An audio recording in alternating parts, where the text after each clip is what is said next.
Bonjour à tous, j'espère que tout le monde va bien. On se retrouve le 26 janvier pour une nouvelle analyse de Bitcoin ainsi que les altcoins intéressants. On peut voir sur Lightmap un Bitcoin à moins 0,56%, Ethereum moins 1,77%.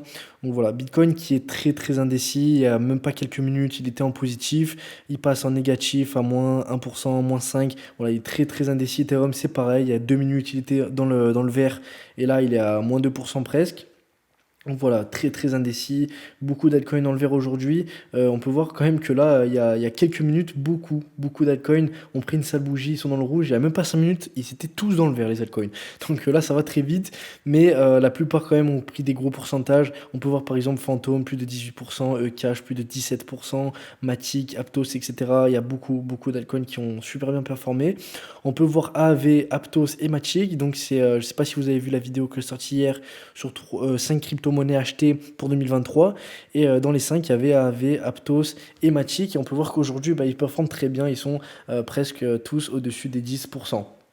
Pour les pertes, on a IMX à presque moins 5%. Après, le reste, ça reste des pertes très minimes. Voilà, 0,2, 0,1. Voilà, c'est pour ça qu'on a beaucoup de crypto dans le rouge ici. Mais en vrai, quand on regarde les vrais charts, les vrais prix sur CoinMarketCap, on peut voir qu'en vrai, les baisses, il y en a très peu des cryptos dans le rouge aujourd'hui. Pour les moyennes mobiles simples maintenant et exponentielles sur Bitcoin de 10 à 200 et de 5 minutes un jour, on peut voir que de 4 heures un jour, on est 100% bullish sur les moyennes mobiles. Après, de 5 minutes et 15 minutes, ça se resserre un peu, mais voilà, dans le long terme, on est toujours bullish. Sur le Predator Thermal Vision, sur Decentrader, sur Bitcoin, en vue 1 jour et 3 jours, on est bullish. Après 30 minutes, 1 heure, là, on est passé bearish. 2 heures, 4 heures bullish et 12 heures bearish. Donc voilà, on est plutôt bullish pareil hein, sur le long terme en vue day et 3 day. Sur l'open interest, on est bearish. Sur le Func rate, on est bullish. Et sur le long short ratio, on est neutre. Donc voilà, un bearish, un bullish et un neutre pour les trois indicateurs ici. Donc voilà, aucun signal de vente, aucun signal d'achat pour moi. Sur TradingView maintenant, sur Bitcoin, on peut voir qu'on est toujours dans ce canal ici, que je vous avais déjà parlé dans précédentes vidéos. Donc là, vraiment falloir qu'on casse soit le bas du canal, soit le haut du canal. Donc moi, je préfère qu'on casse quand même le haut du canal. Et puis, pour moi, il y a deux scénarios là possibles. Soit on casse le haut du canal et on va directement chercher la résistance des 25 166 $. Soit, on pète le canal à la baisse. Et là, on va chercher le support des 21 389 $. Voilà, pour moi, c'est les deux issues possibles. Pour moi, c'est les deux scénarios que j'envisage.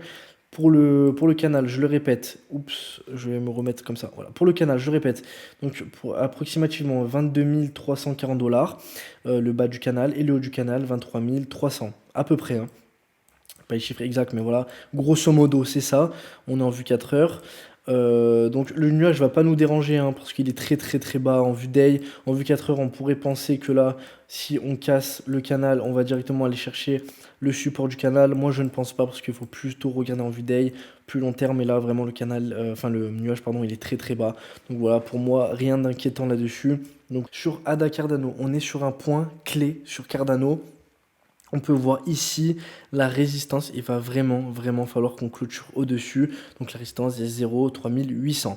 Là aujourd'hui, on est toujours en dessous, ça fait vraiment, on peut voir ici, ça fait 6 jours qu'on tente de le casser, on n'y arrive pas.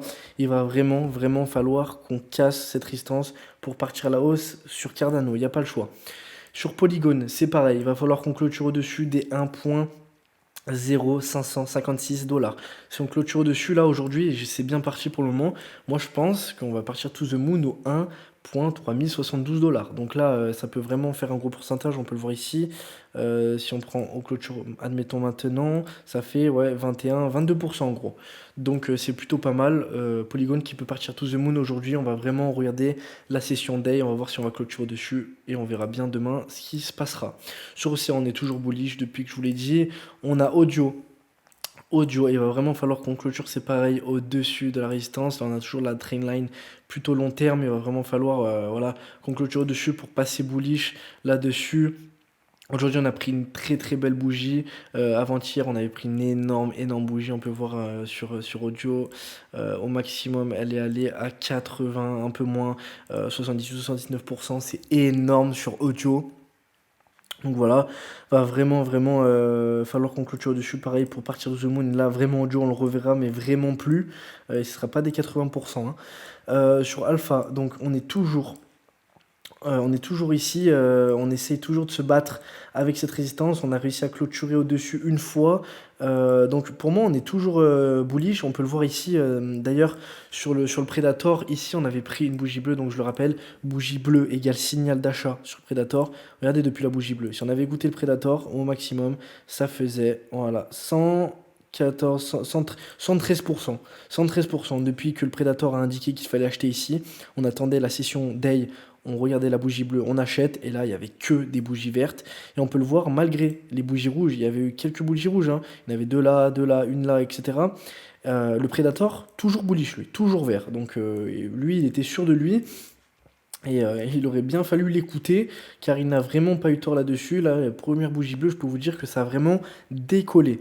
Donc là, pour moi, on reste toujours bullish sur le Predator. Ici, l'ancienne résistance qui sert maintenant de support a bien tenu là, durant ces deux derniers jours. Pardon.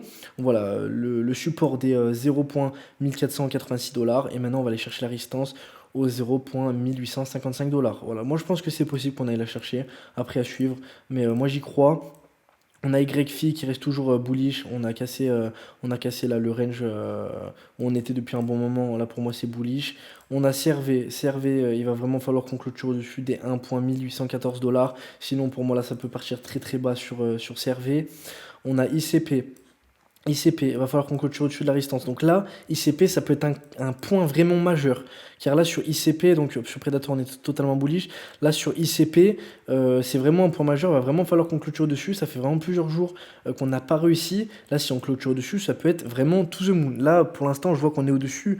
Donc ça peut vraiment être vraiment top. Là, donc la résistance, c'est au 5,797 $. Voilà, si on clôture au-dessus, pour moi, on ne le reverra plus ICP. On a Appcoin, donc là c'est très bien. Hier, on a réussi à clôturer au-dessus de la résistance pardon, des 5,891 $. Et là, je vous l'ai dit, hein, si on casse ici, on va directement chercher les 6,472. On y était presque, hein, on était juste à côté. Donc après, directement, on s'est fait rejeter. Donc voilà, on verra bien ce que ça donne.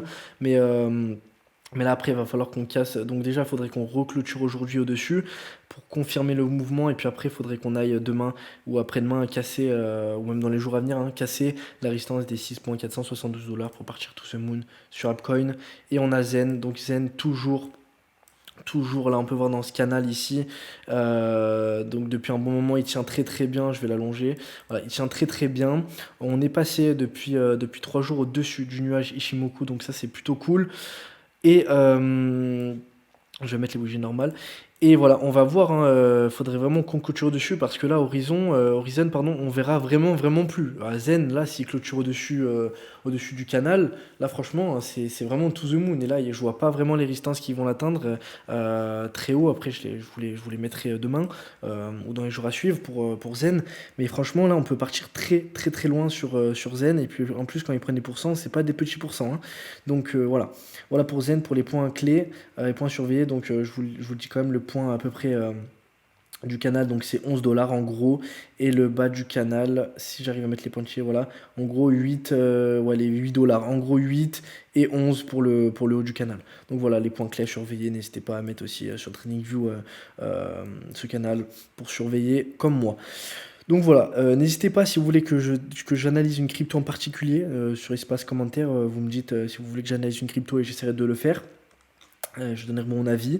Voilà, n'oubliez pas, je ne suis pas conseiller financier. Faites vos propres analyses et on se dit à toutes pour une prochaine vidéo. Ciao, ciao.